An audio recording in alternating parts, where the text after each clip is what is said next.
record. And I asked Megan, my OFLA cohort, to make sure I record the last one we did. I accidentally turned off the record when I was switching screens, and I ended up having to redo the whole thing afterwards. So before we get started, really quickly, a couple of introductions. I think my colleague Ryan Wirtz is on here. So Ryan, you want to do a quick intro? There he is. Hey, good afternoon, everyone. I'm Ryan Wirtz, lead consultant for world languages and global education at the department, Kathy's partner in crime. I honestly don't know what has happened to the summer. We just were calculating that we've only got 3 meetups left this week, and then we're done with our summer series. For those of you that have been along for the ride with us all summer, thanks for hanging on and making this journey with us. We hope that you found these sessions to be helpful.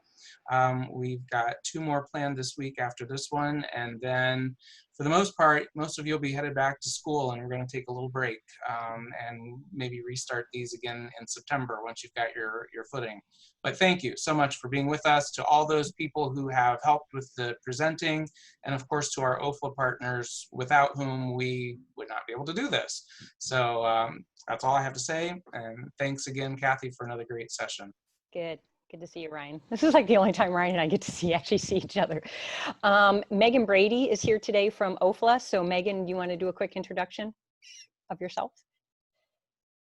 I don't know if you knew I was going to do that, Megan, or not. Fine. Hi, everybody. I hope we're here. Partner there. My name is Megan Brady. I am the beginning teacher chair for OFLA, and I teach Spanish in Alliance, Marlington District. So good to see everybody. If there are any new teachers, make sure you come back on Thursday. And that's all.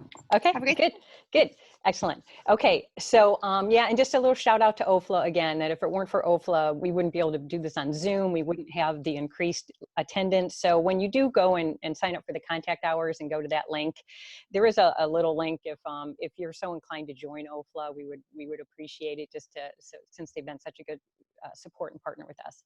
Okay, so let's get started. I think Megan, if you want to put the chat or the handout in the box. It's actually a slideshow today. And I'm going to share my screen and find the slideshow here. And actually it's on the screen right now too, you can see. So if you want to go to the slideshow, I know Megan posted it earlier, and remember, you can't put it in the search box. You have to actually put it up in the bar, tinyurl.com/August3rd-WLC. It is a view only, so if you want to take notes or anything, you're going to have to download it yourself. And then you can take notes all you want, and I put some notes, like I'll present it, but I also put notes in there too. Okay, so what I want to do before we start really fast is, actually, where are we today? Yeah, I want everyone in the chat box really fast to put in, this has been a stressful summer, stressful spring. I know the plans are coming out for August for what it's going to be, and there's all sorts of differences for what your classroom is going to be like this fall. That could still change. Really quickly though, I want everyone, or who, if you're so inclined, put in the chat box, what has been one silver lining of everything that's happening with the COVID-19 and the remote education, everything. Put in the chat box really quick, what's been one silver lining to you? Real quick in the chat box. Like, one thing that's been nice for me is usually when I do my PD, I go out and, teachers have to take the day off and there's 30 or 40. So it has been nice to get to know a lot more people. So that's been a silver lining for me. Even though I can't do anything face to face, it's fun to see people here. Yeah, so just there's always a silver lining in here. No commute. I'm with that, man. Usually I had a 30-minute downtown or up to an hour commute every day, and I have to say, just crossing the threshold from my kitchen is my as my commute is nice.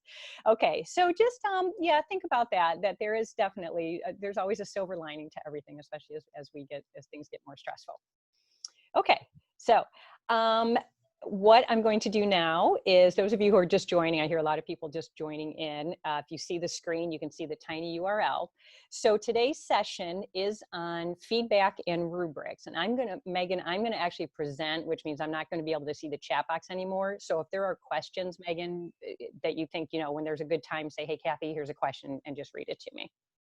So I'm going to go ahead and present so you can see this a little bit bigger. and I am recording. I gotta double check that. Okay, so we're gonna talk about feedback and rubrics. So as always, I always like to give you references for where I'm getting the information and that are easy for you. I think at this point, you've probably seen everything I have. So the first thing today we're gonna look at the rubrics. The ODE rubrics are linked here on the slideshow, which we'll look at later. I mentioned this book last week that is, again, it's not free. It's $23 right now, I think, but the Distance Learning Playbook for Grades K-12 by John Hattie.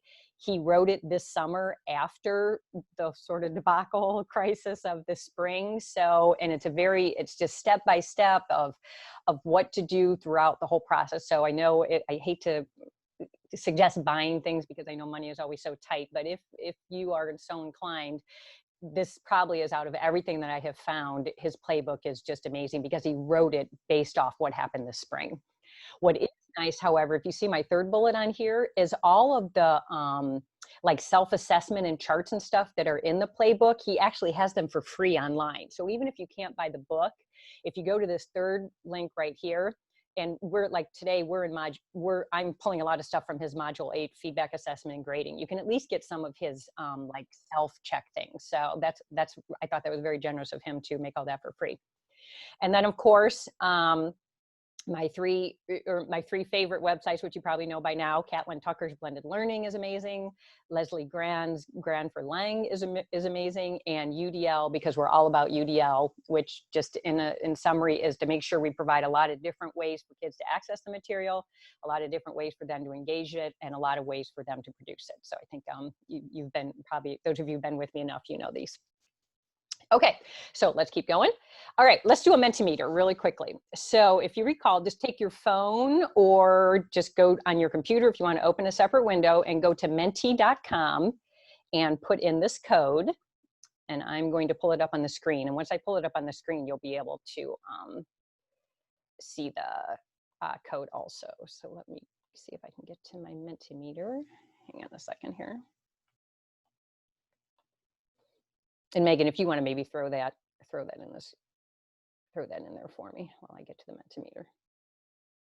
Oops. Hang on a second here. Mentimeter. There we go.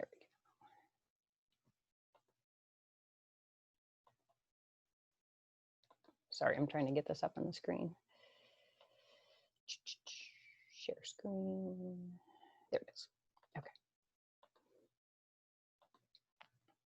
Okay. So the Mentimeter for today, there's actually going to be two questions.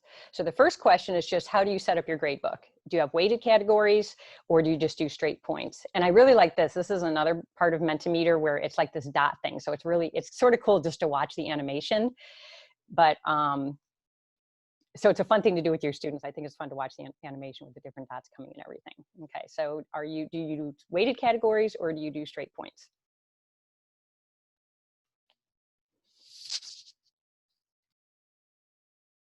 Okay, so it looks like we're about maybe 2/3 to 1/3. Most people tend to use weighted categories. Some people are using straight points.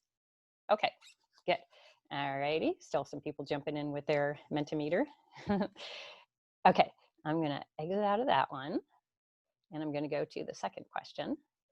And now the second question, this should appear on whatever device you're using. This should have just appeared now on your device when I changed. Hopefully it did.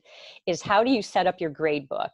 So just, do you have categories for like quizzes and homework? Do you have categories for the skills, categories for the modes, categories for summative, formative, or other? I tried to put the 4 that most teachers tell me they have.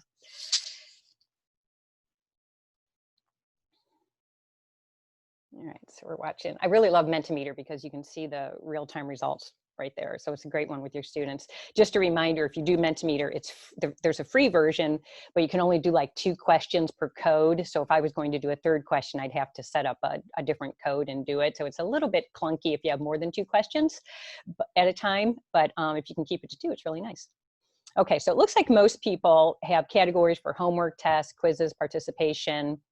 Some people have the summative, formative categories. Some have, I see some people have like multiple, so some have by skills, etc. Okay, so I'm gonna go ahead and exit out of this. Go back to my slideshow. Oh, it worked. Okay. So that's just the first thing I wanted to talk about, was just the way you set up your grade book. And there's no right or wrong way to do this. This is just something when I'm doing my PD with teachers and we talk about the proficiency and we talk about different ways to set up your grade book, because as we know, sometimes doing that, you know, homework and quizzes and tests doesn't always jive with a proficiency base, especially if you're moving to proficiency base. It doesn't always work. So there's just some options that and these are just 3 that I put out that from what I've talked to teachers. Now, the first one is what I did when I was still teaching in high school. And that was, I moved to weighted categories, and you can see that the 4 skills were each 20%. So the majority, 80% of it was the 4 skills. And then I did have 14%. There was a category that was just anything that was just like a formative assessment for, like, if we had like a vocab quiz or a grammar quiz or something, or structures or something like that. So it didn't really fit into one of the 4 skills per se. That was 4%. I had 5% because I had these weekly presentations that the students did on culture, and there was a quiz over them every week. And so that was 5%.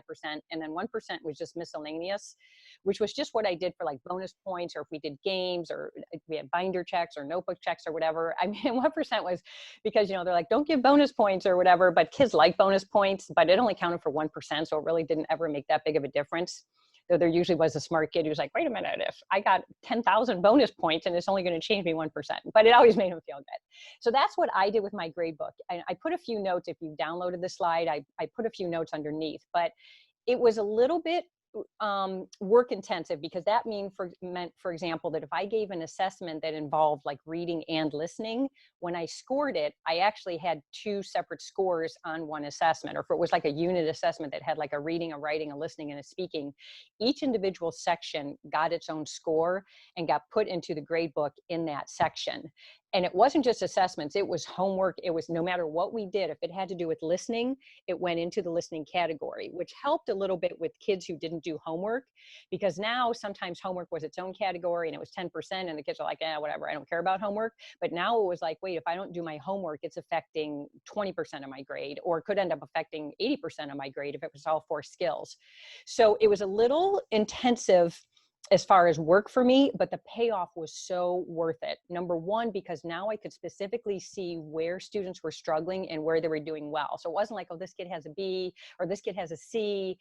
I could really see like, oh, wait, he's doing really well with his listening, reading, and writing. He's just struggling with his speaking. And the students, they sort of grouched about it at first, because they would get a test back and it would have like 5 different scores on it or whatever. And they'd be like, I just want to know my overall score. And so they sort of were grumpy about it at first, but then they started realizing they weren't like, oh my gosh, I'm horrible at French or something if they were scoring low. It was like, oh wait, I'm actually just struggling with my reading. So that's what I can focus on. So even the students, once they got over the, you don't just get one big grade and that's what you are, they really liked it. I also allowed students on assessments to redo parts of it that they scored like below an 80%. And so with this way, they didn't have to go back and redo the entire test. If they scored below an 80, for example, in the listening, they only had to come back and do the listening again. So like I said, a little bit more work, but to me, the return on investment was totally, totally worth it for how much more clarity I had and the students had. The other advantage was that I could make sure that I was hitting all the skills. Like, you know, sometimes you hit the end of the quarter and you're like, oh my gosh, I forgot to give the kids any speaking this quarter or something. So I really liked it for the clarity for me and the students.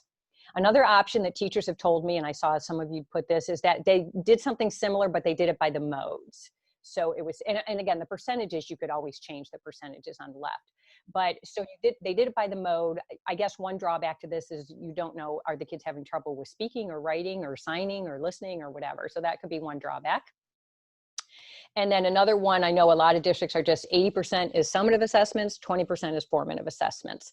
So not saying you have to do any of those, but there's some nice ways to think about how you do your grade book. If you're feeling that the categories thing, like if it's tests and quizzes and homework just isn't working because you're not getting an accurate picture, these were just some other options. Okay, let's keep going. So we're doing feedback and rubrics today, which obviously would be built on assessment. We already did our assessment meetup. That was back on July 9th, box number 7. So if you want to go back and review that, the link is in there, or you can just go to that, this main link and look on July 9th. And that was one where we did the Google Translate and the assessments, etc. Okay, let's keep going. Real quick review, formative assessment. We all know formative is the assessment for learning, like you do it on the way, and summative is the assessment of learning. I thought this was a nice sort of analogy that formative assessments is where you're planting the seeds and helping them grow. And then the summative assessment is when they're actually fully grown and you're harvesting what they know. So I thought that was a nice analogy.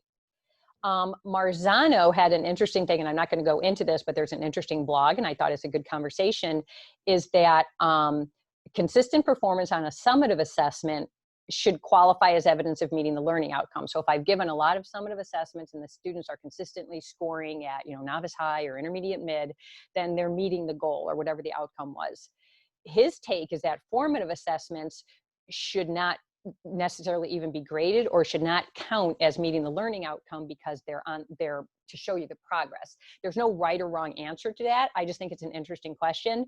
And there's this really good blog where they talk about, should we grade formative assessments or not? And I know sometimes teachers are like, I have to grade it or the kids won't do it. So there's all sorts involved in that. But I just thought this was interesting to think about with summative versus formative assessment. Okay, keep going here. All right, so let's talk now with feedback now into the assessment, because that's what we're focusing on today. So obviously, as I mentioned, a lot of today's information is from John Hattie, and this is from his playbook. So the first thing is just assessment is assessment is assessment. So you can use the assessment, it can be formative or it can be summative.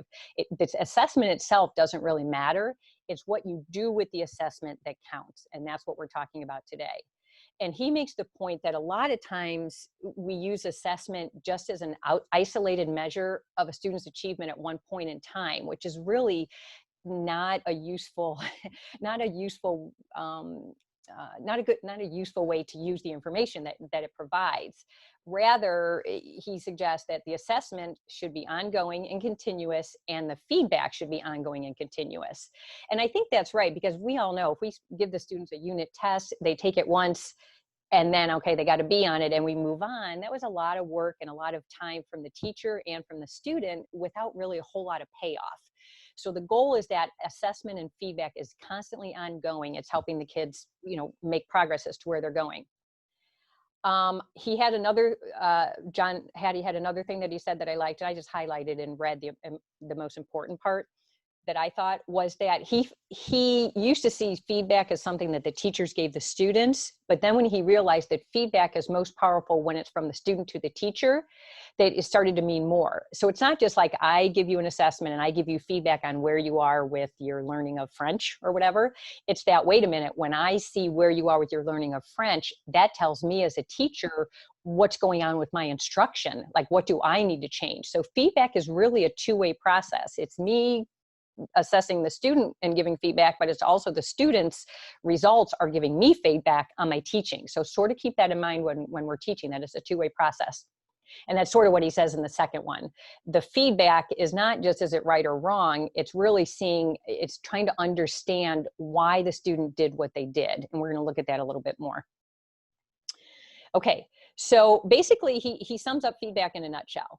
And so I put the question at the top. Well, actually, let's look at the middle first. So it's a nutshell. The purpose of feedback should remain constant. Basically, the purpose is to progressively close the gap between where the student is at the present and what's their desired performance. I added the questions at the top. So when we give feedback, are we doing this? Are we giving feedback to the students that's closing the gap between where they are and what the goal is for them to be? And also just extrapolating that a little bit is are our assessments doing that? And we talked about this at the other session. If you're just giving assessment for assessment's sake, that's just a waste of everybody's time. Your assessment should also be helping you see where's the gap between where they are right now and where I want them to be. So just sort of more of a focus on assessment and feedback about, it's not just about telling the students where they are, but it's about how do we close the gap from where you are to where we need you to be. Okay, keep going here. All right, So, and again, Megan, if there's any questions that you need to read out to me, go ahead and do that. I have a second computer open, but it's hard to keep an eye on the chat box. Okay, so the first thing when we're talking about setting the stage for success with students, because the assessment and the feedback and everything is we want the students to be successful. The first thing is that the students need to know what the success criteria is for the task or the assessment. And a lot of times we think they know. We're like, oh, well, you know, you got to make a project on this or something, but the students don't really know what that means. And so here's just some examples of things we can do to make it more transparent for the students. One thing that Hattie says, and a lot of other people say too, is a student should be able to come back and literally say, okay, for me to, you know, show that to be successful on this project or whatever it is that you're doing, I have to do this, this, this, and this. So if a student can't say that, then they're not really clear on what the success criteria is. All right, making sure I'm still recording. All right, Megan, just double check I'm still recording. Okay, so ways we can help the students know the success criteria. Make sure the students have the rubric or the grading framework in advance and that they understand it. And I think I put some notes down below that we can't just give them the rubric and say, here's the rubric. We have to make sure that we have practiced with them, whether it's an assignment in English or something that's not even related to what we're doing, but we have to make sure we've practiced the rubric with them so they understand how it works or how the grading framework is going to be. So again, it's not just enough to give it to them. We have to make sure they actually understand how it works. You know, we can give a sample of what a successful product looks like. It doesn't have to be the exact one they're doing, like if they're doing a video on a certain topic, but it could just be a generic one where we say, when you're doing a video, make sure you have this, this, and this. When you're doing a writing, make sure it has this, this, and this. So the students have something concrete to actually look at to know what a successful product looks like. You can break the task into manageable chunks, and we talked about this one before, where they have a checklist of steps to follow, or they have graphic organizers throughout that helps them organize their ideas, or we give them feedback after every step of the process. Or, and this is this fourth bullet is one that's come up a lot, I know, with teachers, is where they don't get the next step until they've completed the step before it. And I know it's needed by students. Some kids are like, you know, I know teachers have said, especially with the younger kids, if I give them everything at once, it's just too much. And other ones are like, but they need to know where they're going, etc. So just that's another one to think about when you're giving the steps. Think about the students that you have. Do they do better with it all at once, or are they just like, just give me one step at a time? But what is nice is that we want to give them feedback after every step. And I think I put in the notes box of the slide that during that July 9th one on assessment, I had given a sample assessment of how you could break a task down into multiple steps and give feedback after each. So you can take a look at that. So anyway, the goal is, you know, in sum, is that the students have to know what the success criteria is, because it's really not fair to them if they can't explain back, what do I have to do? That's really, we're really putting them in a bad position.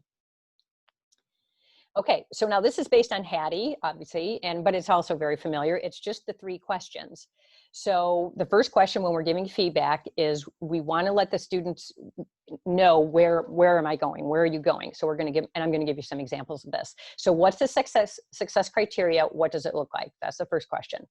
The second question that we answer when we're giving feedback is, how am I going there, or how am I getting there? And that's where we're actually giving them feedback on their process. And we want to actually give them strategies that will help them meet the success criteria, not just say, hey, you didn't do this, or hey, you didn't do this, or hey, you're missing this. We actually want to give them the strategies to help them know where to go. And then the third one is, where will I go next? And that's that gets back to that self-regulation, that autonomous learners, that whole UDL, all that we talked about is the kids becoming more independent, where we help them actually plan what are 2 or 3 things you're going to do next. So let's look at some examples for these for like a world language. So the first question was, what does success look like? Okay, where am I going? So let's just say, and I just sort of made this up, let's say that you were giving feedback, and either was written feedback or video, which we'll talk a little bit in a little bit. But say the students had a task where they had to compare transportation in the United States to transportation in France. And again, I apologize, I always pick French because that was my language. So okay, so maybe the student turned in their first draft of the writing. So we want to tell them, what does success look like? Where am I going? So we start with, positive. You made a good start by listing various means of transportation in both countries to show how they differ. So that's what they're doing well. But we also want to tell them what does success look like.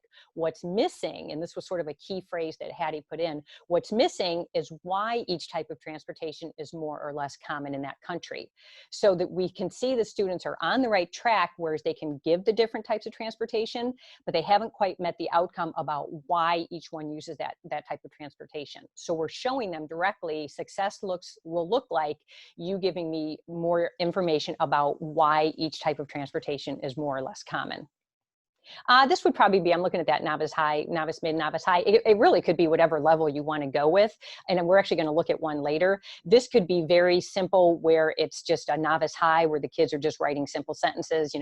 In France, they use trains because, in USA, we drive cars a lot because. It could be a higher level where they have to give a lot more in-depth information about why cars are so popular, the history, et cetera. So Lori, that's a great question. And again, it goes back to when you give a task, you can stretch a task over a lot of different levels and save yourself a lot of work.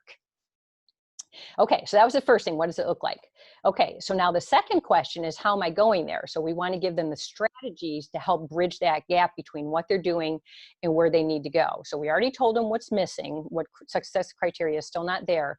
The next thing, though, is we want to help. We can't just say it's not there. We actually have to help them. So now we put some information. Where could you find this information? And again, this could be in the written or the video, but it could also then morph, as you see, it might have to morph into some one-on-one feedback. Oops, everybody you want to double check that you're muted, everybody? There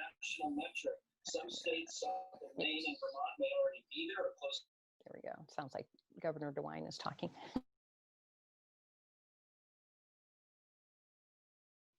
I muted everybody and muted myself at the same time. Okay, so the second thing is we want to help them figure out how to get there. So now we ask them, where could you find this information? So you're trying to figure out why each type of transportation is used more or less.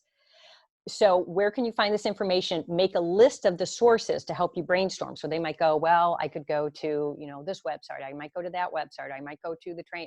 They could go to all sorts of different things. And then if the student is struggling, you can also we can brainstorm some ideas together if that would be helpful. So just telling the kids, go find the information and where you're going to find it may help some kids, but some kids it still may be like, I just still can't do it. So we make them the offer, let's brainstorm ideas together if that would be helpful. And sort of in a non-threatening way, like if that would be helpful, let me know. So they don't have to, but if they feel like it's not like, oh, I can't do this on my own or whatever. Okay, so that's the second one, that we're actually giving them strategies on how to get to the next step. And then the third part of the feedback, sorry, going too fast, is where will I go next? And so that's the self-regulation, and it's what's your plan? Okay, so we told them what was missing. We gave them some information on how to get there. And then the third thing is we say it's important to have a plan, and we stress to them, you've got to have a plan, what's going on. What are 2 or 3 other things you're going to do, or 2 or 3 things you're going to do next? And they actually put it in there. So they may say, I'm going to go to this website, and this website, or my next step is I'm going to email the teacher because I don't know where to go. And then I'm going to use this information to do whatever, okay? So those are just 3 very straightforward pieces of the feedback. We let the students know what's the criteria in here and what might be missing in their criteria for being successful, helping them find the strategies to bridge that gap, don't just sort of leave them hanging, and then helping them actually plan the next step. So it seems like really logical, and it's like, that's sort of it, but sometimes we may maybe forget that second step or forget that third step, et cetera. Okay, and Megan, again, if there's any questions, just let me know. I'm still recording, okay.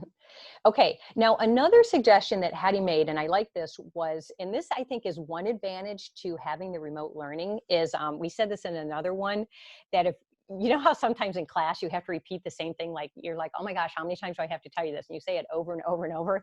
The one good thing about remote lessons, or if you're using more recorded lessons, is you can make a video of those things that come up over and over and over. So if you know it's something that you're going to have to say over and over to students on how to do something, make a video. So if they're not doing it, you can go, hey, go back and look at this video, remember about this. So, but he also makes the suggestion with feedback that if you see students who keep having the same issues, or if there's a pattern to the errors in the task that students are making, it might be helpful to just make a video lesson where you address the issue. And so there's a lot of different examples. He gave some, I came up with some, thinking about us as world language teachers. But it could just be something as simple as, how do you revise and resubmit a rough draft? Because a lot of kids get the rough draft and we're like, here's your feedback, but they don't know what to do with it. So it may be helpful to have a video where you actually take a sample rough draft that had some, corrections or rubric or whatever, and say, this is what you do when you revise it, and now here's how you resubmit it. Because sometimes, like when you resubmit something, like in Google Classroom or your LMS, there's weird things you have to do and stuff like that. So it might be nice to have a video lesson. So if a student is like, I turned it in, or I'm having trouble, you can say, hey, watch this video. Or for the parents. Another helpful video lesson would be something as simple as, how do you use the rubric for revision, self-assessment, or goal setting? I talked about in the notes how you could do the rubric together with the kids, which actually wouldn't be a bad idea to do one together as a whole class, and then also maybe record it. So if the kids, are starting to forget, how do I use this rubric, or how do I self-assess, they can go back and look at this video about how do I do it. How to fill out the graphic organizer for the task. A lot of times we make the assumption if I give them this graphic organizer, a Venn diagram, they can fill it out, but they may not know how to, or they may know how to do it in general, but when it gets down to the specific task, they may struggle. So it might be nice to have a video lesson they can access for that, for the feedback. How to search for words using word reference or Lingy. So again, I think everyone uses word reference. If you've never checked out Lingy, it's a really great online dictionary also. But again, it may be like, it could be like, don't use Google Translate, and we make a video and say, okay, if you're stuck, here's what you do. Because we always tell them, use word reference or go to these things, but have we ever actually really shown them how to do it? And maybe we have, but just in case, maybe you haven't, it's nice to have a video that they can go refer to. How to find online information or resources for the task. Kids, they'll type in and go to Wikipedia and take the first thing that they find. Hang on for a second. I was looking at a chat box, a question that came up. Megan, I may take that question that just came up. So how to help them find the information. Like we mentioned before, they're like, well, I'm supposed to figure out why France uses the high-speed train so much and the US doesn't, but I don't know where to go for that. And so we give them some ways to find, don't just take the first thing you find in Google, but how do you find a good resource? I said earlier, how to record and submit the task. And then, oops, sorry, I keep trying to get my thing up there. And how to use literacy strategies to comprehend a text or video. Okay, so we may say, hey, we'll find all the cognates, and maybe they don't know how to do it. And so we give them some examples how to do it. I'm looking at the question, Kirsten's question. When does it become the responsibility of the students to read instructions and follow them? I'm not against video lessons, but I think this gets back to the universal design for learning on top of the social emotional piece right now, especially with the remote learning, is that, yes, it's the responsibility of the students to get there.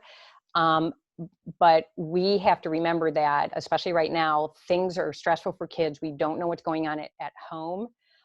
They may read the instructions that we think are very clear, but they may have a processing issue that we don't know about. It may be one of those things where having a video and the text is helpful. It might be having the video might be helpful for a parent who's helping them. The good thing about having a video is the students can watch it over and over and see the text. So I get what you're saying, that it's the responsibility of the students, but as the teacher, our role is to constantly help them get to that place. And hopefully the goal with UDL is providing them these different ways to access the material. That's what we're building for, is building to that responsibility. Now, however, though, you bring up a good point. If a student is, you're providing all the support and most of the kids are getting it, but there's one or two kids who just never reads the instructions, never looks at the videos, then it's time for a one-on-one, and even if it's necessary to bring in a parent. So Kirsten, I think it's a really good question. There's that fine line of, we're trying to build the autonomy in the students, but we also don't want to make it that the kids at some point have to make sure they take on some themselves. So I think it's it might be, if it looks like something that's a kid is taken advantage of or not using it, then yeah, it sounds like it might be something for a one-on-one. That's a really good question. I think we always walk that fine line as teachers, that we don't want to we don't want to teach learned helplessness where the kids never have to do anything on their own. We're trying to build the autonomy, but we also don't want to make it that they never have to do anything on their own. Hopefully that answered Kirsten. Good. Okay. So at any rate, so that's, again, this gets to that UDL again, where we try to provide a lot of different ways for students to access. And again, with the video feedback, if it's something, like I said, maybe it's something that you see every single student or almost all the kids are doing incorrectly, or there's a pattern for errors, just make the video lesson, instead of having to give feedback to 100 different kids over and over and over, make a video lesson and say, hey, watch this link. Okay, and it's also, again, but then that also informs us as the teacher, wait, if the majority of my students are having an issue with this, then what's the feedback saying to me is that, okay, there's obviously something I wasn't clear about in my instruction, which can be where the feedback comes from in the video. Okay, now this is interesting. This is from Hattie talks about the social emotional links to feedback. And because I know, we've all been there where we're like, I keep giving this kid this feedback and he keeps ignoring it, or I shouldn't just say she keeps ignoring it, or they're not doing it, or I give the feedback and what, et cetera, how come they're not listening to it? And it was interesting because if you recall from Hattie, he's the one who did, I know I say this every time, he did studies on over 300 million kids, and he did like over 900 of these studies, and he ranked the 256 most effective or strategies or whatever that had the highest effect on student achievement. So this guy knows, I mean, he has so much data, it's ridiculous. So one thing that he found, okay, so the first thing is that, this is sort of obvious, if you give feedback that's focused on what the kids already know, it doesn't do anything to move the kids forward. So if you're like, hey, you did a great job comparing the transportation, and you did a great job saying why transportation is useful, that doesn't do any, I mean, that helps the student, maybe makes them feel good, but it doesn't do anything to move them forward. So that's always that, okay, what are your next steps? What can we do next? How can I push the student to do more? So the feedback really needs to focus on what they don't know, which goes back to those 3 questions we talked about. So obviously we want to, give that praise to the kids for what they did do. You're doing a great job. This is what's working, but also focus on what do they need to move forward. The other thing that he found was that the feedback, we can give feedback, we can give all the feedback we want. Sorry a second, there we go. But if it's not received by the student, it might as well just be out in the ether somewhere. And so what he found was that if there's not a positive teacher-student relationship, the students aren't going to receive the feedback. And so if it's a kid that, you go head to head with, or you just know how it is, sometimes there's just certain kids that, we all have that, where the kid doesn't like you, or you struggle with the student, whatever it is. And the students can sense that. They're very sensitive to that. As much as we are with them, they're probably even more so than us, because they study us, the whole time we're teaching, they're studying us. And so if they don't have it, or even if they don't feel they have a positive relationship, they're not going to be open to receiving your feedback. The second thing is the teacher has to be seen as credible in the eyes of the student. So if the students don't think the teacher knows what they're doing, they're not going to be open to their feedback, because it's going to be sort of like, this teacher doesn't even know what she's talking about. Why would I listen to their feedback? And then the third one, which I think we all know, especially in world languages, because errors, I mean, the whole errors and everything is so hard for our students as far as, speaking and the stress of not being able to express yourself, is that the climate of the classroom has to be such that errors are viewed as part of the process, not with shame. So it's like, it's okay if and I think we all do this, it's okay if you make mistakes. If you make mistakes, that helps me know what we need to work on. It helps you know, so you don't have to be perfect. And it's not like, oh my gosh, I can't believe you got that wrong or whatever. So he found that those were 3 huge things in helping a student actually receive the feedback from the teacher. They got to have a good relationship. The teacher has to be credible, and we have to have established that climate from the beginning that it's okay to make errors, and there's nothing wrong with it. I think we've all been with students who, and maybe it comes from the whole testing society right now, that they're like, oh my gosh, I'm so dumb if I make a mistake. And so kids want to be perfect. They don't want to take risks, etc. And then he just sort of sums it up with these 6 pieces at the bottom. Effective feedback contains praise, a probe, and he did this, and this was all the research all the way from little kids all the way even up through adults, that every type of feedback should have, has praise, a probe, like a question, like, hey, what about this? An action step, what are you going to do next? Some sort of practice, okay, so, you might want to, go to this site and work on this. Some sort of planning, which we talked about. What are your next 3 steps?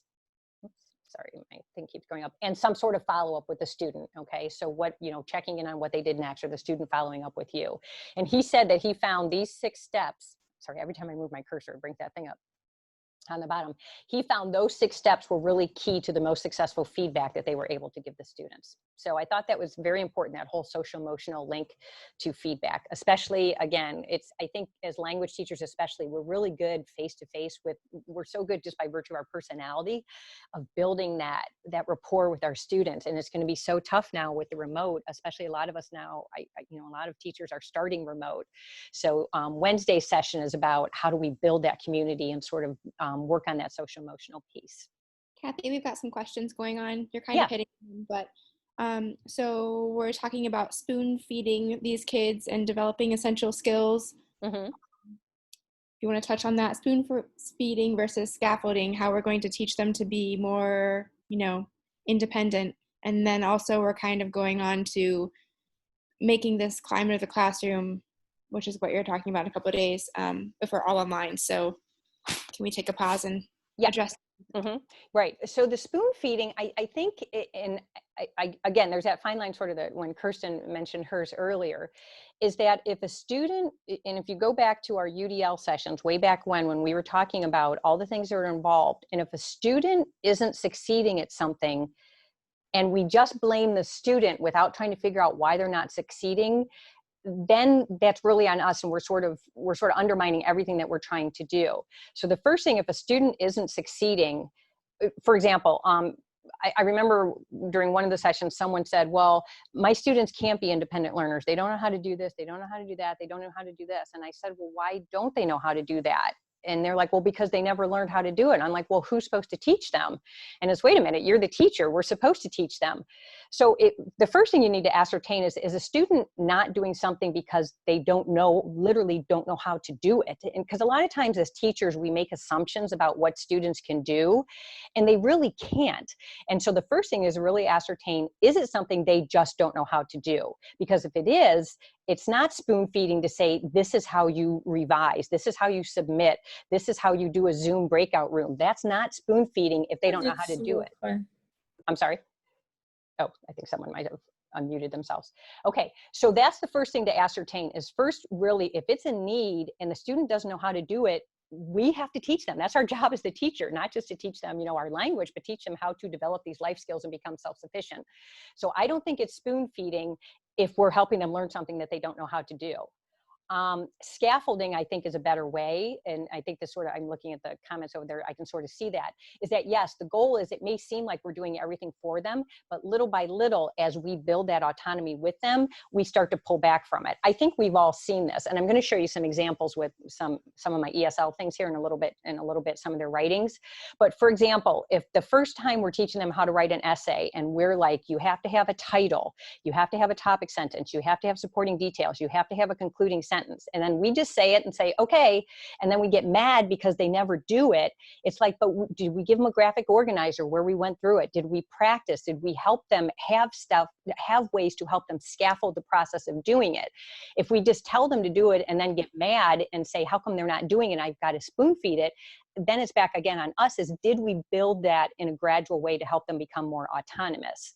And that's just one example. So the spoon feeding, again, you really have to determine, is it because they're just being lazy and they don't want to do it? Then that's a different issue that, yes, you need to address that one-on-one with the student. But if they're not doing it because they don't know how to do it, and I'm going to give a perfect example of this, and it's funny, and I hope I'm not like calling anybody, I'm not going to call anybody out personally, but we did, like these Zoom sessions on here, is that, and I hope you're laughing with me, but I do see a lot of, like when I'll do like a Mentimeter or a Padlet, and the teacher will be like, wait, I can't find the code, or where's the link, or how do I save this? And or we went into a breakout room and some teachers like, I didn't know how to get into the breakout room, or I didn't know how to access it, or I didn't know how to get to the main room. And so I wasn't to myself going, oh my gosh, I can't believe the teachers can't do that. I to myself said, okay, I screwed up because I didn't make sure everybody knew how to do the Mentimeter, or everybody knew how to join a breakout room, or everybody knew how to file and save. I was making assumptions about what you all could do. And then they failed, and it was my fault that it failed. It wasn't any of your fault. So sort of think of it from the kid's point of view, is that if they're not succeeding at something, make sure that it's just because they don't know how. And I see a lot of comments in there. Yeah, like use that first week, especially because, like I said, I know a lot of schools now are starting online. That first week, yes, build some language in there and everything. You know, we will. We'll talk about this on Wednesday and next week with our ODE thing. But also use the time to teach them how to use the different tools, and don't throw them all at once. It's just like, you know, we've done this on some of the other ones. What's the main thing? You know, probably your LMS, if you're using Google Classroom, and maybe like Zoom or Google Meets are probably two of your biggest things right off the bat that you're going to be using. Make sure you practice with the kids where it's not a school thing. Maybe it's just, hey, you guys, we're going to go in breakout rooms and everybody, it doesn't even matter if they're doing it in English or whatever. It's just go in there and upload a picture or share a screen, or have everybody take turns sharing a screen or finding a link or going to the Zoom room and coming back to the main room, etc. Or go to the LMS and let's go through it together. So that's really what it is just building autonomy. And especially, like I said, these first weeks, we have to train the kids what to do. We can't make assumptions, even if we've been doing Google Meet in the classroom live. I think a lot of teachers saw that it works fine when they're with me in the classroom, but when they go independent, it's a whole different ball game. Kids are tech savvy, but they're not tech savvy like computer savvy. They're tech savvy like social media savvy. So I hope that addresses it. I feel like I sort of talked a lot of different ways around it, but I think it does. What was the other one you said, Megan? Oh, I like that, practice makes permanent. That's good. Was there another question, Megan? Building classroom community while we're online. Like if we need to have that positive teacher-student relationship and we don't know our kids and we're getting to know them online, that sort of thing. Right. So that's what we're going to do on Wednesday. Ryan and I are going to co-present on that Wednesday. We're going to talk about that. So if you don't mind me, I'm not trying to put you off, but that's a separate focus, because that's going to be an entire session itself. Okay. We good, Megan? We're good. Okay, let's keep going here. Okay, so that was the feedback. All right, so let's talk about feedback in remote learning. And we've talked a lot about tools, so feel free during this, as I'm trying to remember the tools that you've shared, some things I've come across, but also if I miss any that are really good feedback in remote learning, ways to give feedback for formative assessments or whatever, or summative assessments, go ahead and throw them in the chat box too. The very first thing, though, the feedback we need from our students, and this gets right back to that social emotional learning, is we just need to ask them specifically, how is the process going? How are the activities working? Do you have any suggestions for me? And not just in a general sense for just saying, hey, how's it going? Because then kids are like, oh, it's fine. But maybe specific feedback, like at the end of a video, how easy was it for you to do this assignment? How easy was it for you to find this activity in the LMS? How easy was it for you to join Google Classroom? We have to get that feedback specifically from the kids continually. That's part of that whole social emotional learning also. And that's a great way to build relationships. If the students are like, she really does care if I can do this, that's all part of it too. So that's the first thing with this remote, is make sure we are constantly getting feedback from the kids. Because again, as teachers, we make a lot of assumptions that the students aren't necessarily, that aren't happening on the other end. Another one we've talked a lot, I've had a lot of guest presenters on here who've done wonderful jobs about using interactive videos or slideshows with questions embedded throughout. We've talked about Nearpod, Pear Deck, Edpuzzle, Kahoot. Throw in the chat box. What are some other ones where you can do that? Flipgrid, I think I have Flipgrid a little bit later. So yeah, a lot of those where you can just do that, where the kids get that feedback immediately, and it's not from us, but like with Edpuzzle, where they have to watch the video and answer a question, and they can't go on until they answer the question to the next thing. Quizzes, that's right. Yeah, whiteboard.fi. Actually, we're going to look at that one, Frau Lyon or Frau Lyon. Okay, another one, use these polling questions that we've been using all throughout the survey. We've tried to use a lot of these. We've looked at Mentimeter, Jamboard, Padlet. There's, Poll Everywhere. There's all sorts of different things out there. The chat box. So all of those are ways to give feedback and get feedback from the students very easily also. Another thing is we always talk about doing exit tickets, and I'm taking this from Hattie's suggestion. We talk about doing exit tickets, but do exit tickets for different parts of a task. And he talked about some things that they were doing in the school district where he is, and that where the kids do an exit ticket and they just do sort of they rate themselves on a scale of 1 to 4 or a scale like, I need more help, or like, I can't do it at all. I need more practice. I can sort of do it, but I need more practice. I'm good. I can do it independently, or I know it so well that I could teach other kids how to do it.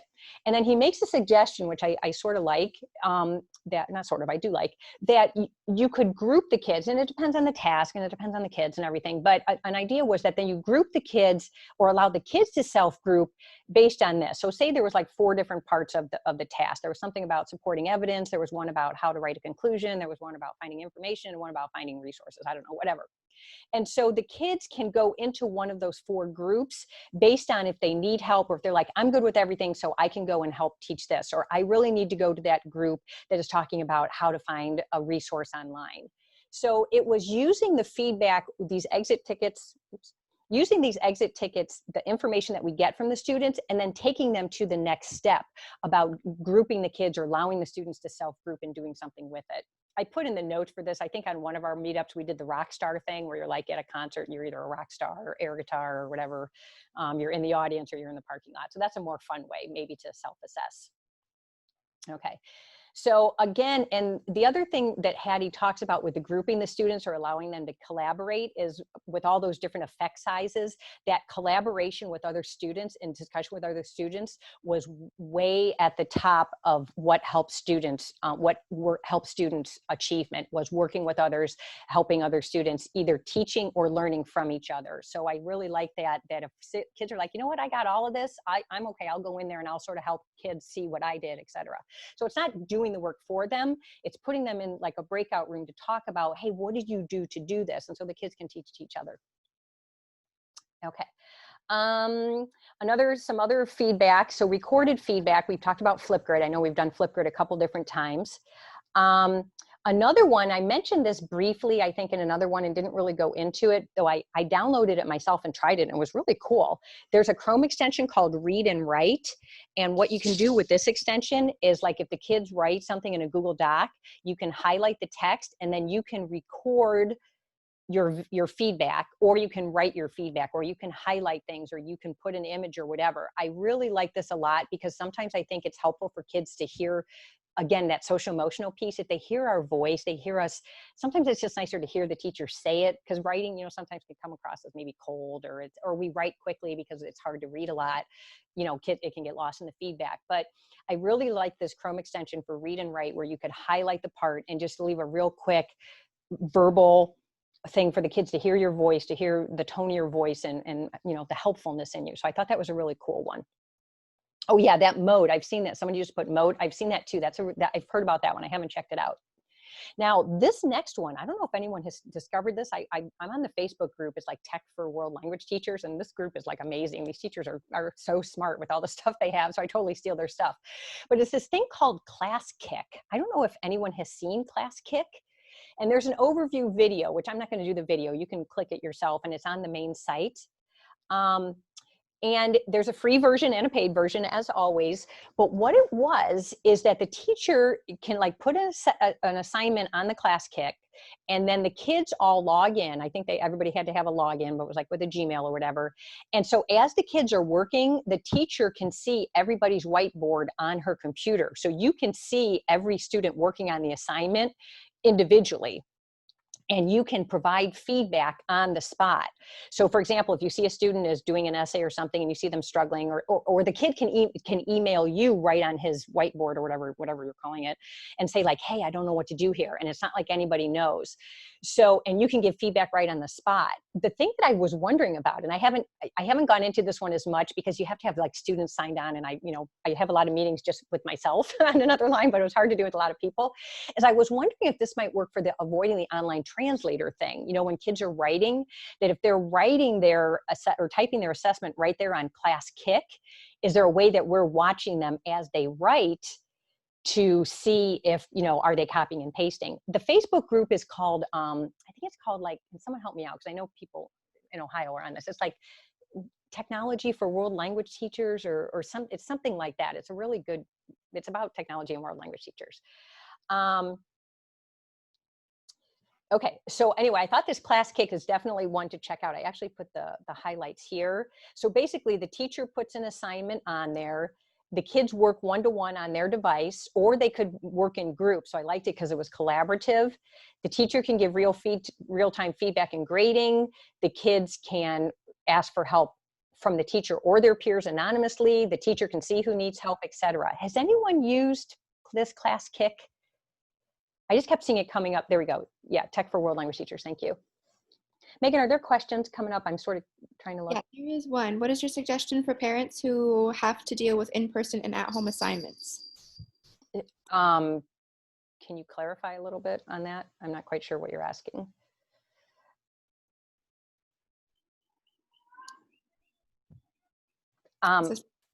Lonnie? Yeah, this is Lonnie here. I was wondering, since parents have to juggle with multiple kids at different levels, we find ourselves kind of troubled with dealing with online assignments, and then you got the kid at home, and then you got the kid in school. So how do we really juggle these two things? Because we're going crazy as it is now. Yeah, that's a good question. I'm not sure the answer to that. I think the one benefit with the kids who are in both settings is, from what I can gather from most districts, is that teachers are recording the lessons, and if they're not, hopefully they will record like a separate lesson. Is that if the student is struggling in the face-to-face time with the teacher and the parent can't help them right then, that there will be a video of it that the parent may be able to help the student apart from it, and then, you know, get in contact with the teacher. Again, there's no, until we all actually start this fall and see how it works, we're going to have better ideas. That's just, I'm thinking of myself with my own son about that, is that if I can help him in the moment, I will. If I can't, we'll go back together and look at the assignment. If the teacher, and this goes back to that, did the teacher provide, you know, a video and a written way to look at the instructions? Is there a way for the parent to access it? I think it's a valid question, that it is a juggling act, and hopefully when we go back to that universal design for learning from the teacher's end, that there's a lot of different ways for the students to access the material, and either live or, you know, synchronous or asynchronous, that will provide some of the opportunity. I know that's not a real specific answer, Lonnie. It's about, you know, it's about the best I can think of right now, is that, and feel free, anyone else who wants to jump in there. I'm kind of worried about the kids who are bilingual, who are struggling. They got other things going on at home, mom or dad, or one or the other. Right, yeah. He's the only breadwinner, and this poor kid is going through hell and high water, to put it succinctly. And they just can't grasp it. And I know of a couple of kids who are going through this process. And they feel left out. Yeah, I think the other thing I'm seeing with what's going to be different this fall versus what's going to be doing different from the spring, and I'm seeing this because I sit in a lot of administrators meetings, is that the schools are much more aware of those type of needs, of exactly what you're saying, that there's going to be much more outreach from the teachers and the counselors, and there's going to be teachers who are directly, you know, whether it's the regular teacher or other teachers, who are directly reaching out to the kids who seem to be struggling, who are having issues, to make sure that those kids don't fall between the cracks. So I think that's the hopeful part, that I see the difference. The spring was just a crisis, and everybody just had to do what they could do in the moment, and nobody knew what this looked like. The fall, we all know for the most part what the issues that the kids are going to have. And so I think the schools are much more aware of that. What I would recommend, and like I said, this is as a parent, because I've done it myself for my student, or for my son, is to email the teacher. If you know this is happening with your child, that your child, this is the situation at home, email the teacher and say, this is what's going on. What type of support? What can I do? What can we do together? Reach out to the teacher, though. Don't struggle on your own. I think more than ever, where we are right now shows the partnerships that are necessary between the school, the family, and the student. Thank you. I'll sit back now and learn more. Thanks, Lonnie. It's good to see you again. I hadn't seen you in the last couple ones. Okay, let's keep going here. Okay, so this was one, someone put this. This is another one I just came across in that tech group. It's called whiteboard.fi. And again, it's another interactive whiteboard for teachers. Teachers can watch the students work. Students can ask the teacher for help privately. These are all free, but I don't know, like, some of them, I'm guessing there's probably a limit to how many students you can do at once or whatever. But I thought, I'm going to try the whiteboard.fi session together right now with all of you, because I hadn't done it. So we're going to try this right now. And I don't know if when we try to do this, if like only a certain number can get in. But let me get up to this. So what you do is basically you just go to whiteboard.fi, and it's made, I think the creator's in Finland. I think that's where the FI is from. And really, I'm not signed in or anything. So I just go in here, I click on new class, and it was a little clunky. That was the only thing. So I type in my name. So I type in Kathy. I scroll down, I hit create a class. Okay, so now all of you out there, I don't know if you can do it on your phone or if you have a laptop or whatever, but if you go to this whiteboard.fi/T9F2P, as you log into that, your whiteboard will appear on my screen. So I'm going to keep my screen up, but some of you go ahead and try this and see what happens. All right, so I see someone just jumped on. Frau Leon, Eric's on there. Anna's on there. Lori. So those of you who are, yeah, so start typing stuff on there. You can see it was a little clunky with the texting and stuff, but start writing on your board. So this is cool. So I can see, so you guys can see on here. And like I said, I don't know if there's a limit. For some reason, I'm thinking I read it was 50 at a time or something, but don't quote me on that. But this is cool because what I can do is I can see what all of you are doing. Join class. And I can actually, then here I'm clicking on someone's whiteboard. Oops, as I click on it, it goes away. This is where I need to mess a little bit. Yeah, so I can click, and again, this is why I haven't.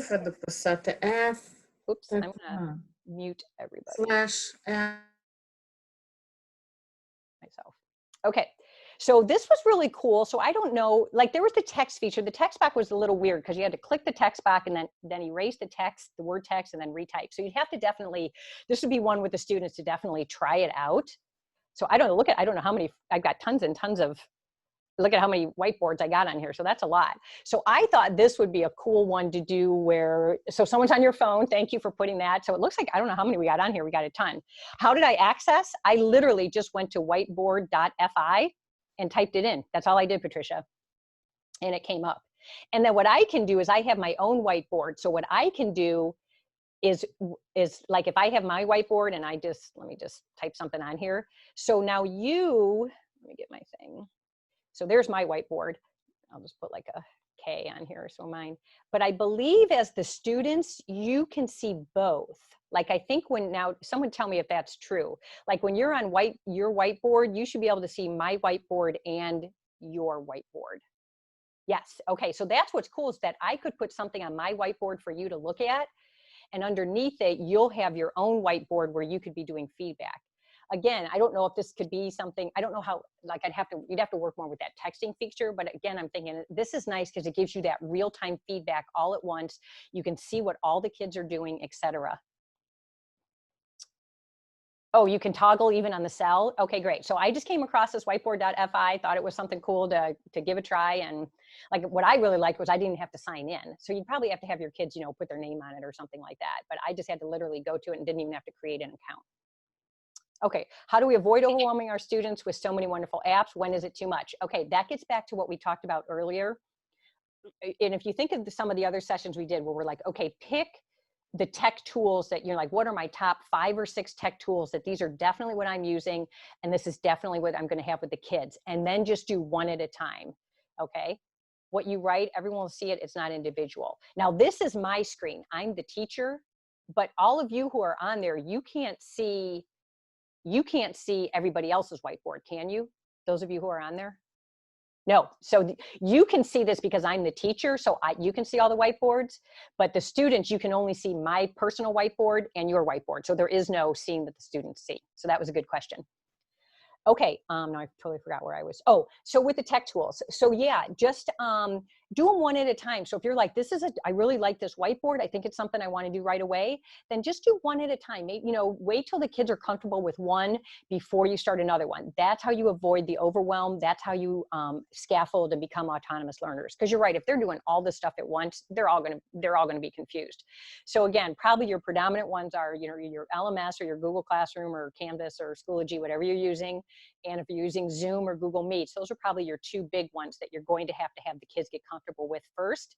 Then whatever, like I said, just a little bit at a time. Don't throw them all on at once because then the kids will shut down. And plus they're probably learning all these other things too.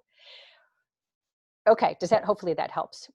Yeah, and I like your suggestion, Anna. Yeah, ask students what other tech the other teachers are using and I know there's a lot of schools who are like, okay, you guys, these are the big things we're all going to use so the kids aren't getting overwhelmed. Oh, somebody did these cool shapes and everything.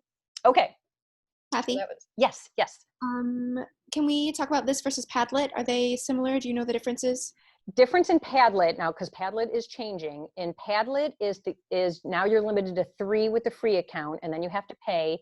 Padlet is probably a little bit easier to, like, it's easier to do to upload a video or a sound file or an image or typing in.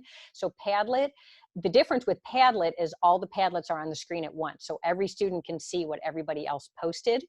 So I could still use Padlet and provide that real-time feedback, but everybody can see it. The difference with this whiteboard or the other one, that Class Kick, was I can see everybody's individual responses, but the kids can't see each other's. So I think that's probably a good point, the difference versus, so that's what this one was nice, because it gives the kids a little more privacy.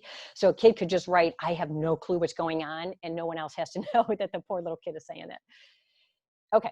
I'm going to go back to my thing, because I'm trying to keep an eye on the clock here, and I got some good.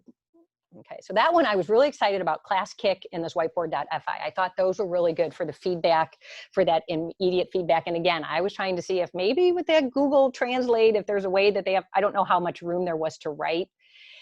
If they had to write their essay right there in front of you, that would be a nice way to see what they're doing and make sure they're not copying and pasting text. I don't know. Okay, so let's talk about rubrics here really quickly. We got about 10 minutes, and I think I should be good with this. Okay, so basically, why do we use rubrics? So rubrics give the success criteria for the students in advance, so they can see what do they have to do to succeed. They also help the students self-assess throughout the process. So the student can constantly refer to the rubric and be like, oh, I'm supposed to be doing this. Did I do it? No. So they're there as a self-assessment tool. And again, going back to that, how do we not spoon feed the kids? If they have the rubric right next to them and they're like, hey, I don't know what I'm supposed to do for this or this, we can say, hey, look at this section of the rubric. It tells you what to do. So there's where we're scaffolding and helping them build that autonomy.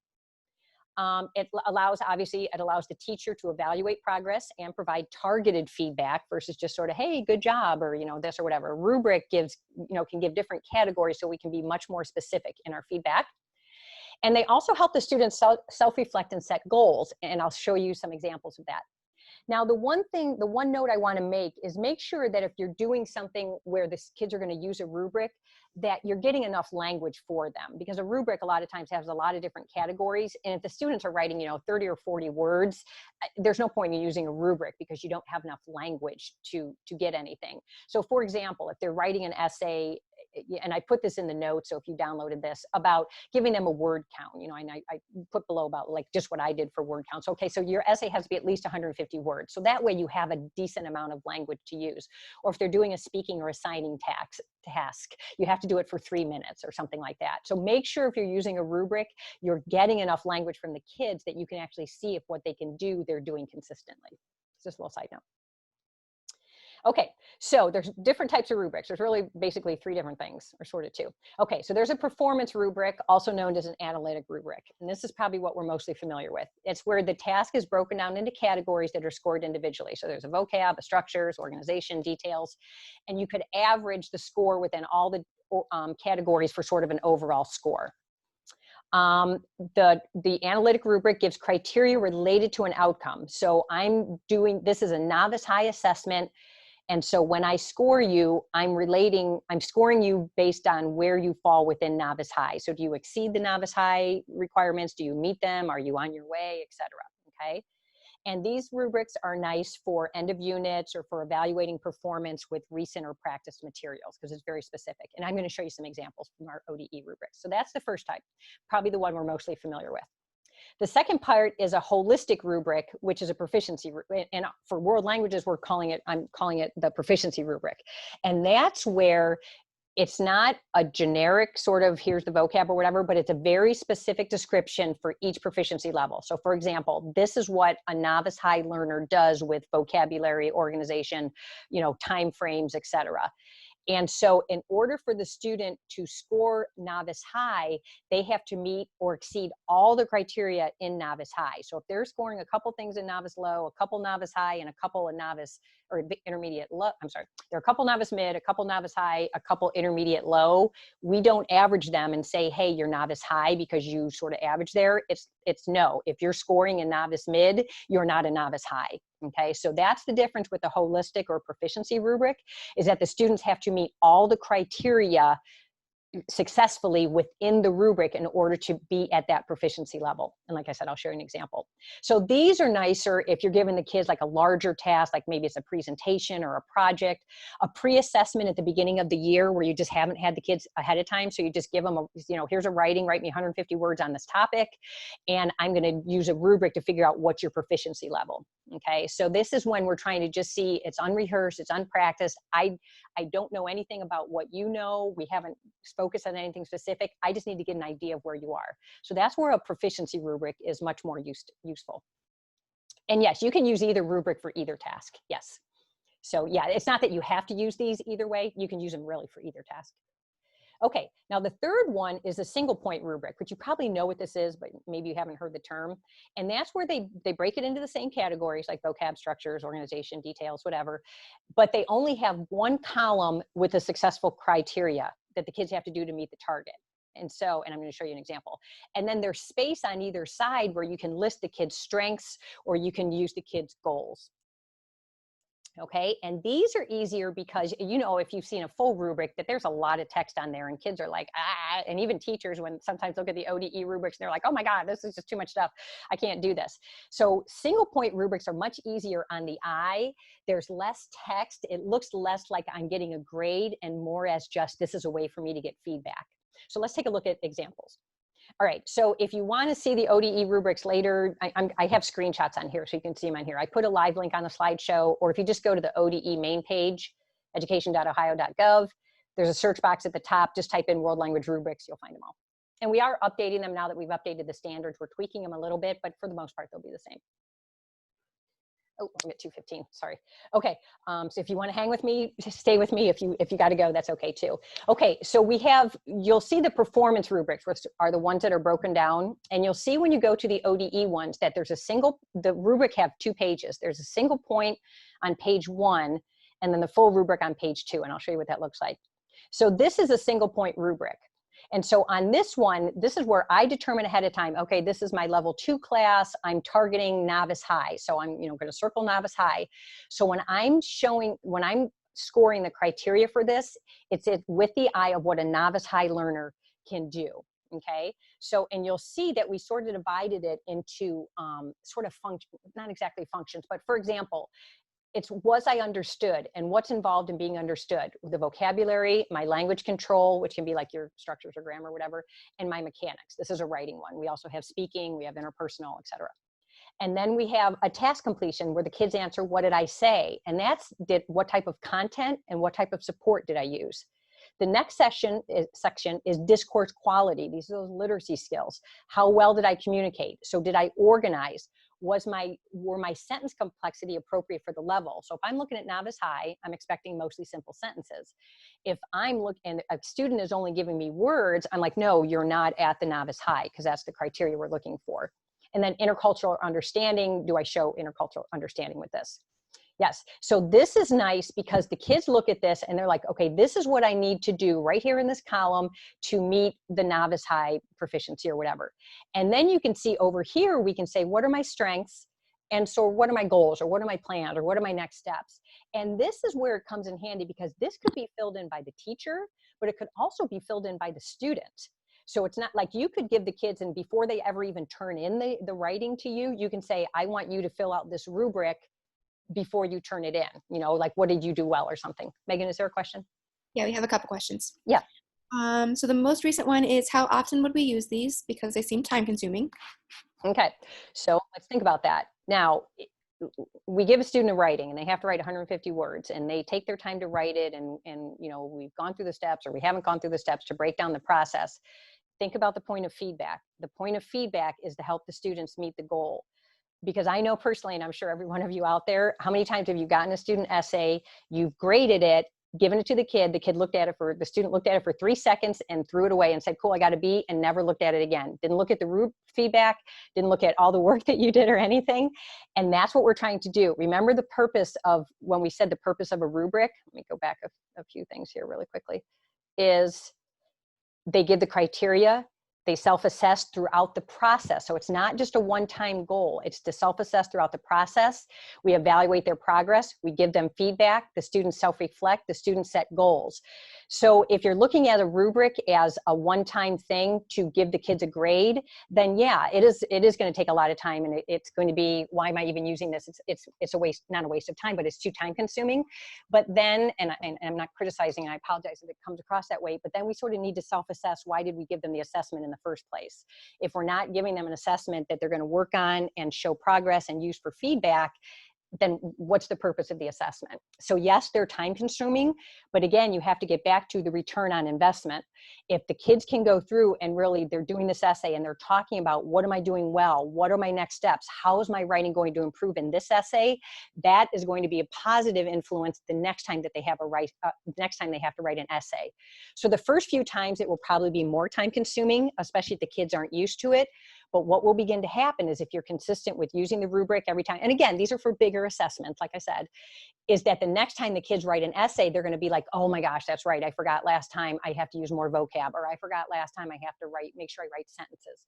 So the first couple of times it will be time consuming, but the goal is that we build that autonomy, we scaffold that independence so that they begin to improve in their writing. I hope that helps. Okay, we got a couple more. Mm-hmm. Somebody says they need to update their rubrics, and that the ODE has some examples, and if there are other sites available, like any other recommendations on where to find rubrics? Off the top of my head, I can't think of any. If anyone else, because I always just go to the ODE ones. If anyone else, probably Jefferson County. I think Jefferson County has good rubrics. The Jefferson County teachers usually have good stuff. That's who else I can think of. And Fairfield in Virginia, or not Fairfield, Fairfax, Virginia had some. I haven't looked at theirs in a few years though, so I'm not sure how those are. Those are the three I think that I can think of off the top of my head. Okay. Anything else? How can the parents assist in these building blocks to knowledge and success? I think if you look at this rubric, it's pretty easy for the parents to look at, like, for example, if the teacher's looking at it. So like here, if the student scored, for example, maybe in emerging or developing, and it's like, okay, your spelling, your capitalization, your punctuation. And so the parent, even if they don't speak the language, can say, okay, let's look at your capitalization. Let's look at your punctuation. Why did the teacher, and have the student explain to you, why did the teacher say that you didn't have enough details? Show me where your details are.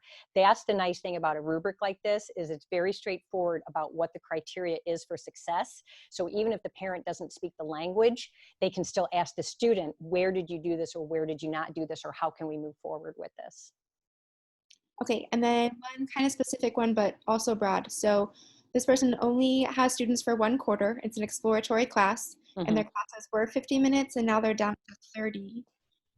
So they want to know how they can do more summative assessments, because they struggle to get more than 2 per quarter anyway.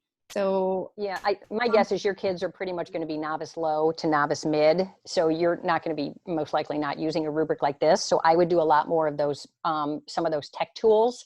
Venn diagrams are great for those, because think of novice low to novice mid. They're going to be using a lot of memorized words, phrases, maybe a few simple sentences.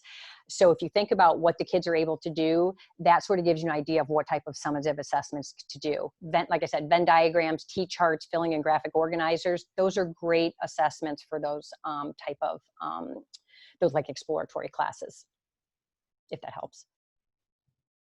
okay, I think I got them. If I missed you, please ask again. Okay, I know people, and I just want to keep going through the rest of this. So there's the full version for, if you're like, because you look at that and you're like, oh my gosh, that's so much, but that's the full version. So when you download the rubrics, page 1 has the single point, page 2 has the full version. The full version is nice just so you get an idea of what does strong, developing, emerging mean. So that's nice for the teacher to see. We have the same thing for proficiency. And so we have a proficiency rubric all the way from novice mid through advanced low. We don't have a novice low rubric because the student's language is so limited at that point. It's hard to it's pretty much words and phrases. So there's pretty much not really even a whole lot with the rubric you can do. And then the same thing, you'll see for each proficiency one, you see the single point rubric that describes just intermediate low right in the middle. And then the full version shows intermediate low right in the middle, and then a little bit above and a little bit below what intermediate low could use. So that's where you're like, I'm just trying to figure out where the student is. Maybe this is good for a native speaker, or like I said, when the students first come in, and it just sort of gives you an idea of where the students are when you don't know anything about them. Okay, we have another question. Yeah. So it says, I'm a little confused. We give the students an assignment. We Mhm. explain the rubric and what is expected, and then we expect the students to return their assignment along with their rubric that they have filled out. Okay, so let's go back into that self-reflection piece. Okay, so the student writes the essay. The thing is having them, and they may not be able to fill out the strengths or the goals piece, but they may be able to actually go in and say, okay, yes, I used a lot of vocab. You could even have them, you know, if you want to say, where did you do this? Okay, did you check your time frames? Did you check your mechanics? So it may be the first time they go through and they use the rubric to make sure they're meeting the success criteria. And you could change, like I said, you could make this, where are my strengths and what are my goals? You could just make that evidence. And so have them say, where did you use a good variety of vocab? Show me, you know, underline all the structures that you did well. It's really to be used as a self-assessment before they turn it in. And again, it may not always work that way. It depends on the level of the student and how hard the task is. The other thing you can do, though, is you can score the rubric. You could use the full version and you could score it this way, you know, or what you could do is either you could provide the feedback, or you could, for example, however you score the rubric, whether you highlight errors or you give some video feedback or you have codes, whatever it is that you do for grading your assessments. And then the student has to look at the feedback that you gave, and the student has to self-assess and say, what are my strengths and what do I still need to work on? So that's the point of having the students take involvement in this also, is that they develop ownership of what's actually involved in writing the essay. And then that's going to help them with the revision of the essay. What do I need to do? What are my goals? How am I going to revise this? I actually had one teacher told me that when she used these ODE rubrics, and when she gave the student back their essay with like a rubric and a score, but the student didn't actually get any points for the assignment until they had filled in the self-assessment for strengths and goals. And then when they turned that back in with a revision, then she gave them a score. So there's a lot of different ways to use it. So like I said, I'm sort of giving all the options. If you're like, oh, this doesn't work this time around, that's okay. You don't have to do it. Hopefully that helped. ASL, there are ASL rubrics in here. Lori, if you go into that ODE page, there's actually ASL versions of these rubrics. Okay, I know we're way past time, so I wanted to show you what else was on here. Oh, really quickly, when you go into the rubric page, since the rubrics are all like good, developing, novice high, intermediate, low, etc. When you go into the rubrics page, there is, in both the performance and the proficiency rubrics, you'll see a link that says convert rubric to gradebook score. And it gives you some options of, and again, just some suggestions, because ODE can't tell you how to do this, but it shows you how you can take the rubric score and make it a letter grade, a point grade, or a percentage grade. So check that out. And then the last thing, unfortunately, we don't have time to do this, and I really was hoping we would, but that's okay. I just know I always have too much stuff for these workshops. Is what I did is I took the rubric, that center part of the performance rubric, the red one we were just looking at. And I told you I teach ESL. And so what I did is I actually took some writings from my ESL students, all the way from novice mid up to like intermediate, mid to high. And I put them on here. So we're not going to have time to do it together, but it may be something you want to do. But what I put on here for you is I put what the target was for what the students had to write. Like this target was novice mid with the students writing, and then I put in parentheses what type of language we're looking for. And then over here, I put a picture of the rubric, which would be the different categories that we were scoring. So this is what, meeting would be the novice mid, exceeding would be if they went beyond, and then developing might be if they went below. So, and then I gave you an example, of a student writing for my ESL. So they had to write a picture about this, they would write a story about this picture. And in the notes on each slide, because I was afraid we wouldn't have enough time to get to this, I did put notes in the slide about just some of my thoughts. But you can see that he writes, if you read this, he's writing in simple sentence, a mixture of words, phrases, simple sentences. He has a few little errors, but not a whole lot. So he definitely is meeting the criteria for novice mid. And then there's just some other examples. Here's one that was a sort of a novice high, intermediate low target, which is, you recall, is mostly simple sentences students are creating with language. And this was a student where they had to compare the USA to their home country. And so you can see he's comparing the USA to Somalia.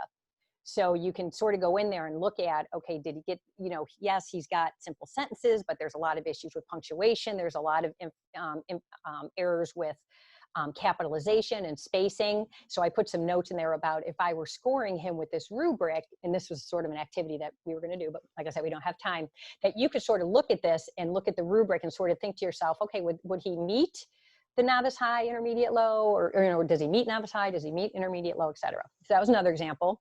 The next one, I actually gave you 2 essays. This was for one of my higher level ESL classes, and the target was intermediate mid, which is where we're getting into connected sentences, series of sentences. And one student, they had to talk about their favorite place and why they liked it.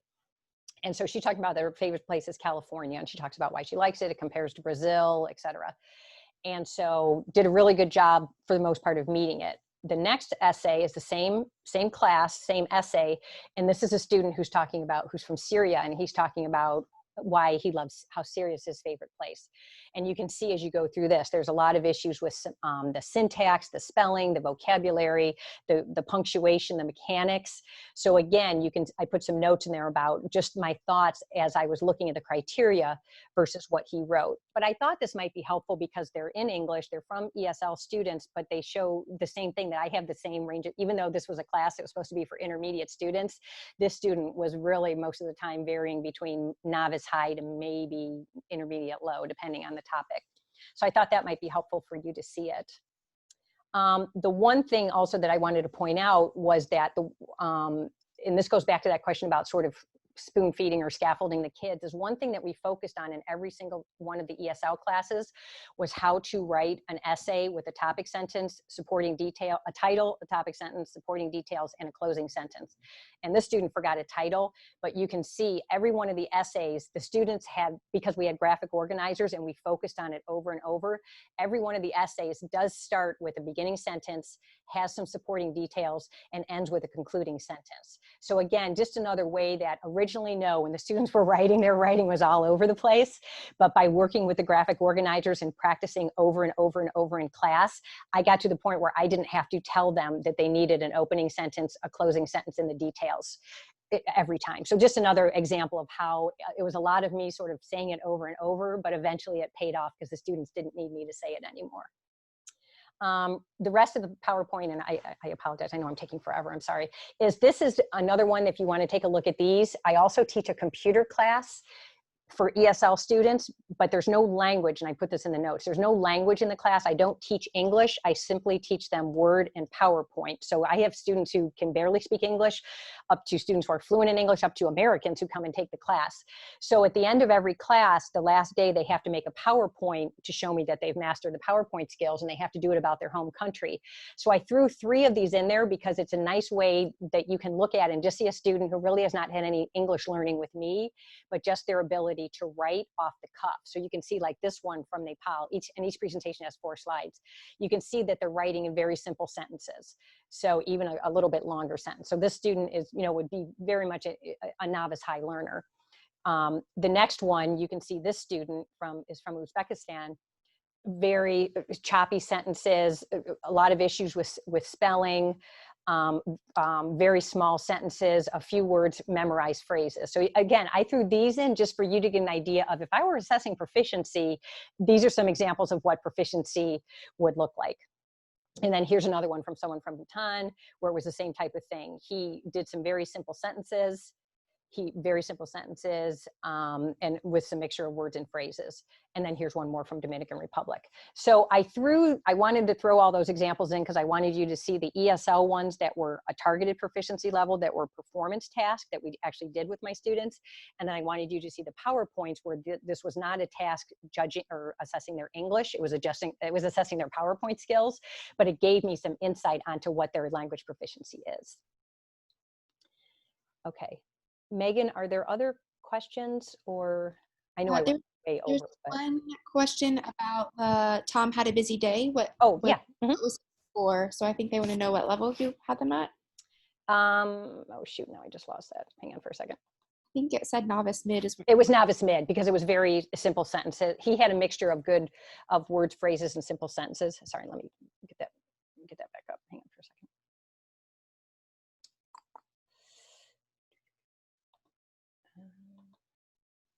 There we go.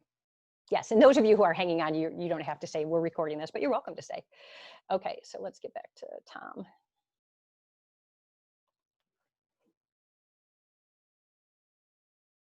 Yes. So novice mid is a mixture of practice words, phrases, and simple sentences. So you can see he's got some simple sentences. He has a busy day. You know, a couple errors. He is eat breakfast. He then walks his dog and 2 friends.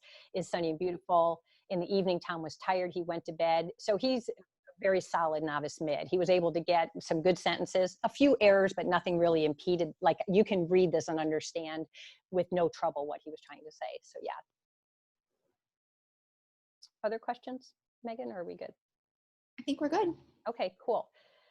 All right, I'm going to stop recording.